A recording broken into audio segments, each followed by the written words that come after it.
guess I'll just start at the beginning here. I was born in December of 1982 in the booming metropolis of Farmington, Missouri. My mother, who is here with us, and her sister, they came from a really strict oneness Pentecostal background, raised under the whole outward holiness ideal. Whereas my father, although he had a Christian mother, was attempting to recover from a chaotic and somewhat abusive childhood due to his alcoholic father. And needless to say, the marriage didn't last very long. And my mom had had enough of my dad's drug use and things of that nature. And so she packed up and we left. And eventually ended up in South St. Louis, where she met my other father, Dale. And we moved in with him and they were married. And I was raised in a pretty much secular environment from that point. They took good care of me, they loved me. I had everything that I ever wanted. You know, we were fairly well off as far as that goes. But there was this sense of brokenness in me for as long as I can remember. Just this feeling that I was worthless and that it'd be better off if I didn't exist. And I didn't really understand it as a child, but as I got older, I was just seeking for a reason to matter, a reason to be worth something. And when I was about 10 or 11 years old, my dad he had begun attending church. It was actually this church. And he brought me with him. And I remember hearing about Jesus and that I could be forgiven. And the pastor here at that time baptized me. But I didn't really understand the gospel. I didn't understand the grace of God. I just knew I wasn't supposed to say cuss words, and I wasn't supposed to watch R-rated movies, and,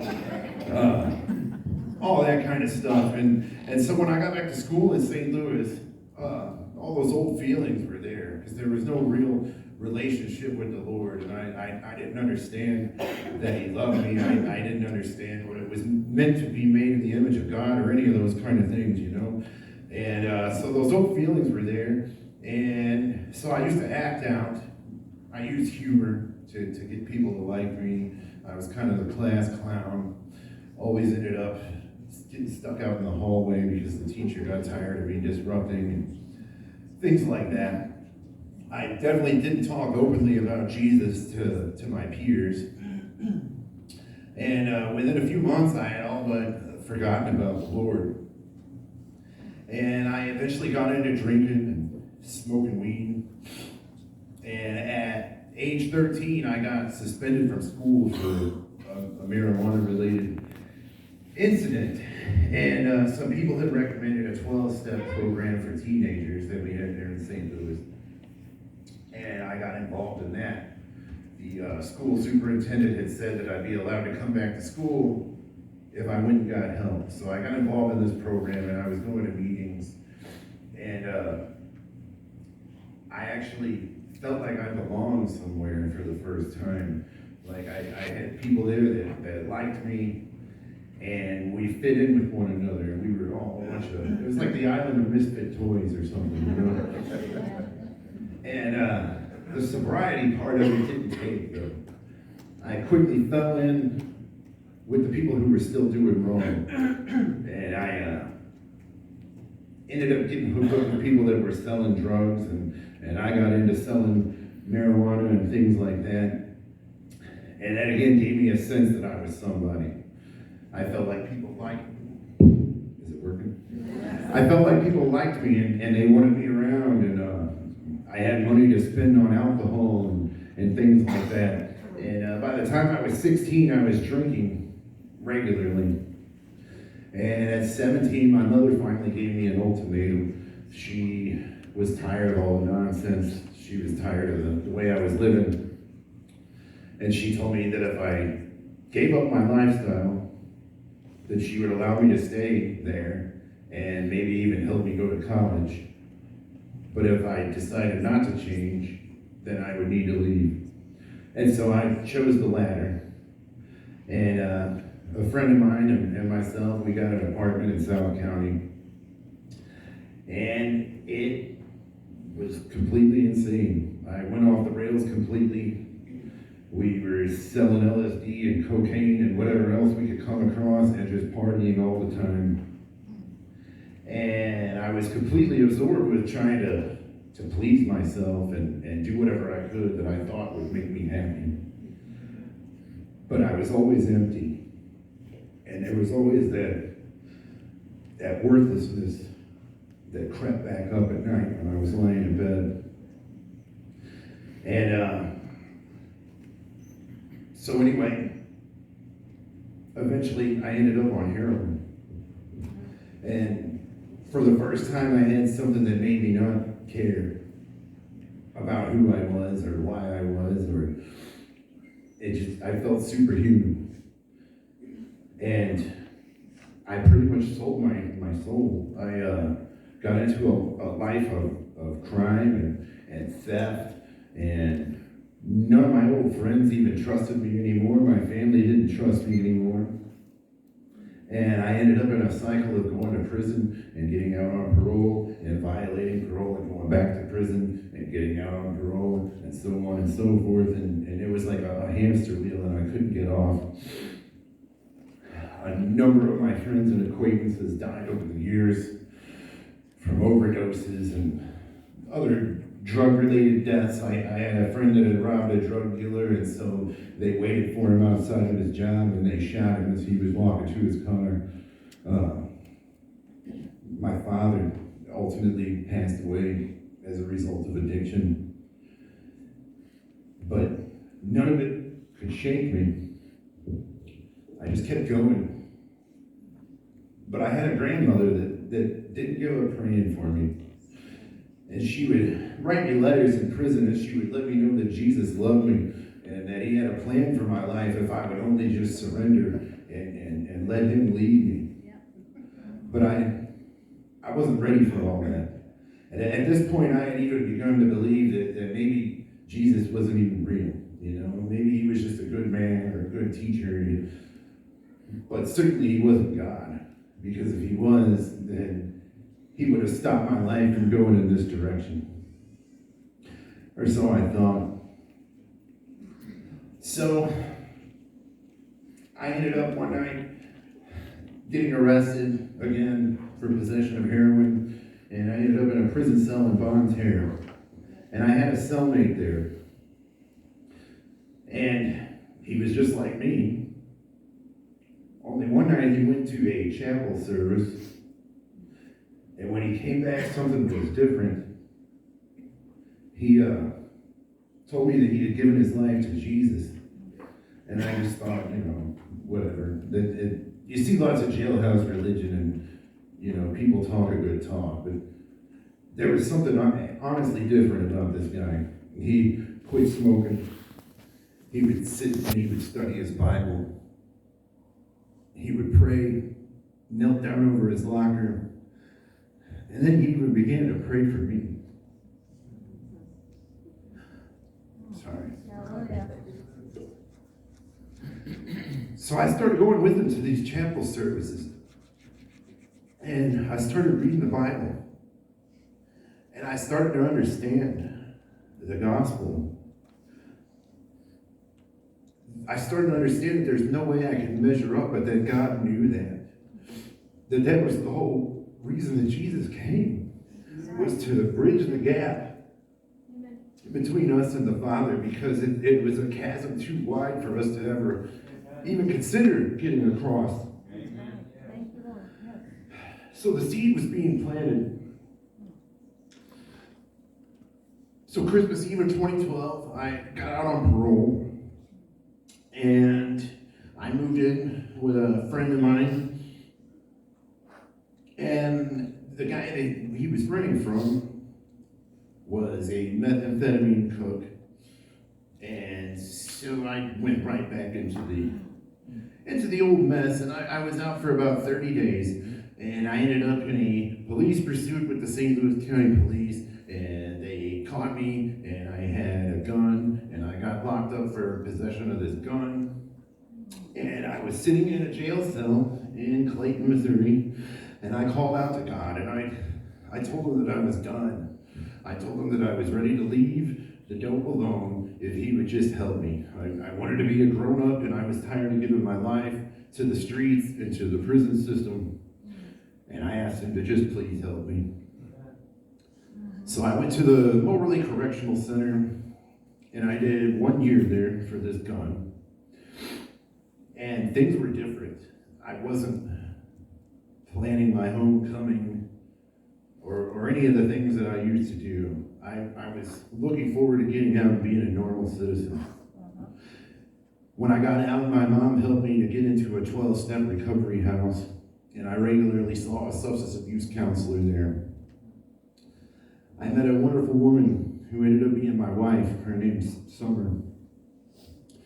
And I moved in with her and her 6-year-old son, Michael. I still hadn't given my life to Christ at this time, but I was trying to keep my promise to God that I would be responsible. But all the while he was working on me, I got this idea that we needed to raise Michael in church, that it would be good for him. And so God used that idea to get me to go to church. So we started attending a church in O'Fallon with my Aunt Debbie, going there on Sundays. And one night while everybody was sleeping, the presence of God entered my room. I could immediately sense a weighty glory that caused me to hit the floor. I couldn't even stand. And I knew that I was in the presence of the one who is holy. That's the only way I can explain it. I was laid bare before him. I could see how ugly and rotten I was and how good he was. And there was just this knowing that all my motives were exposed. There was no way I could talk my way out of it. I couldn't justify all the things that I thought in my head previously that I would ever say to God. You know, my excuses and all my nonsense. I realized that he knew the reason why that I thought those things, and there was nothing I could say or do. So I trembled and I shook in fear, and I cried out to him, I am so sorry. I have no excuse. Jesus, please have mercy on me. And in an instant, it was as if a warm blanket of pure, unadulterated love was wrapped around me. Compassion, forgiveness, mercy completely enveloped me. And in my mind's eye, I saw Jesus mangled and disfigured and battered and bloody on a cross. And he looked up at me with eyes of compassion, and he said that I did this for you. And I just wept. I laid and I wept. For a good chunk of the night, it seemed like hours. And the next day, it was different. I knew beyond a shadow of a doubt that God was really real. And that not only was he calling me to live different, but that he had given me his spirit in order to help me. I was baptized again at the age of 32. I didn't want to sin against the Lord, so Summer and I got married about 6 months earlier than we'd originally planned. And things were going great until I began seeing a pain management specialist due to some past injuries from a car accident. I thought that since I'm a Christian now and I've been delivered from addiction, you know, I could handle taking the narcotic pain medicine. And very quickly, it was apparent that that was a bad choice. I ended up supplementing the medication with heroin and fentanyl, making trips downtown. And by this point, we had had 2 more babies. Matthew and Kaylee. And I had dragged my wife into this whole debaucherous lifestyle with me. And this time I knew the Lord.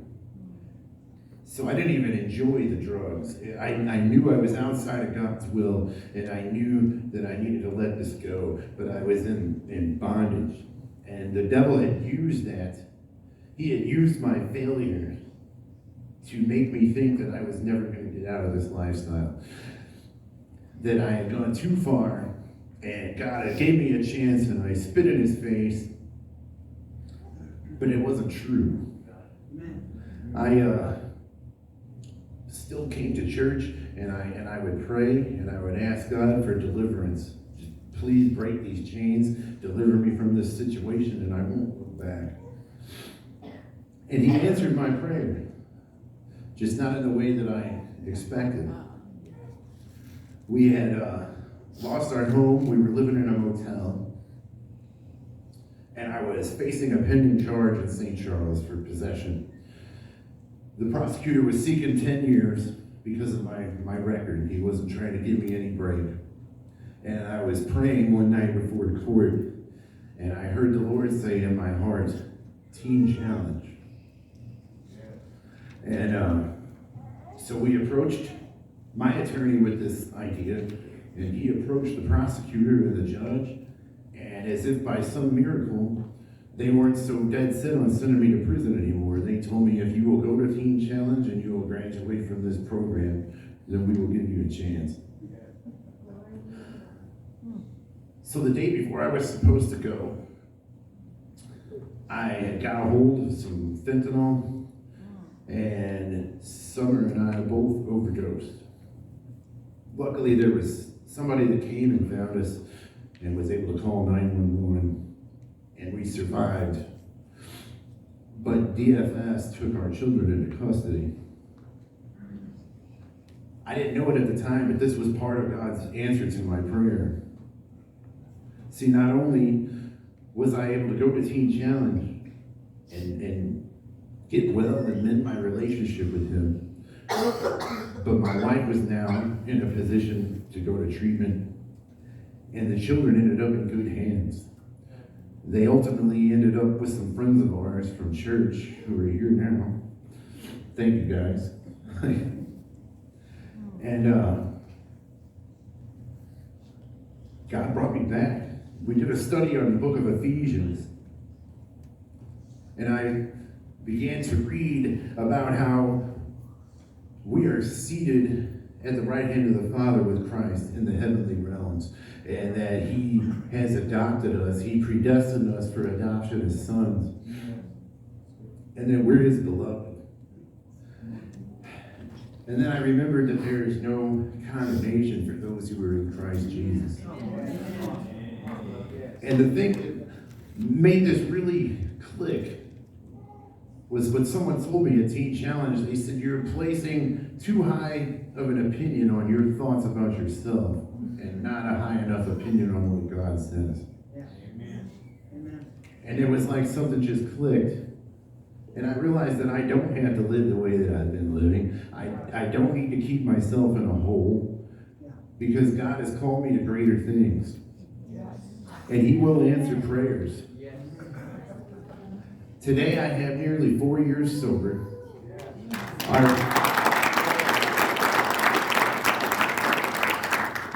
My wife is serving the Lord. Our children are doing wonderful. They've been home with us since 2020. And we've been blessed. Through the pandemic, we were blessed. While everybody was freaking out and wondering what's going to happen, we were doing just fine. We had peace. The Lord had us taken care of. I've been used to do wonderful things. Yeah. I've been able to go to the old neighborhoods and share the gospel with people that are on the streets. Go to the liquor stores that I used to hang out by, and I would tell the people there about Jesus. We were going to the mosques on Fridays and handing out tracts to the Muslims. I never thought I would do any of this stuff. But God can use any of us if we'll just surrender and let him, just like my grandma said. And so I say all that just to say that he is faithful. And if you have any prodigals that you're praying for, don't give up on them. And maybe you're stuck in some kind of a cycle, some kind of a sin. Maybe there's something that is plaguing you and the devil has you down. But just remember that 1 John 1:9 says that if we confess our sin, he is faithful and just to forgive us our sin and to cleanse us from all unrighteousness.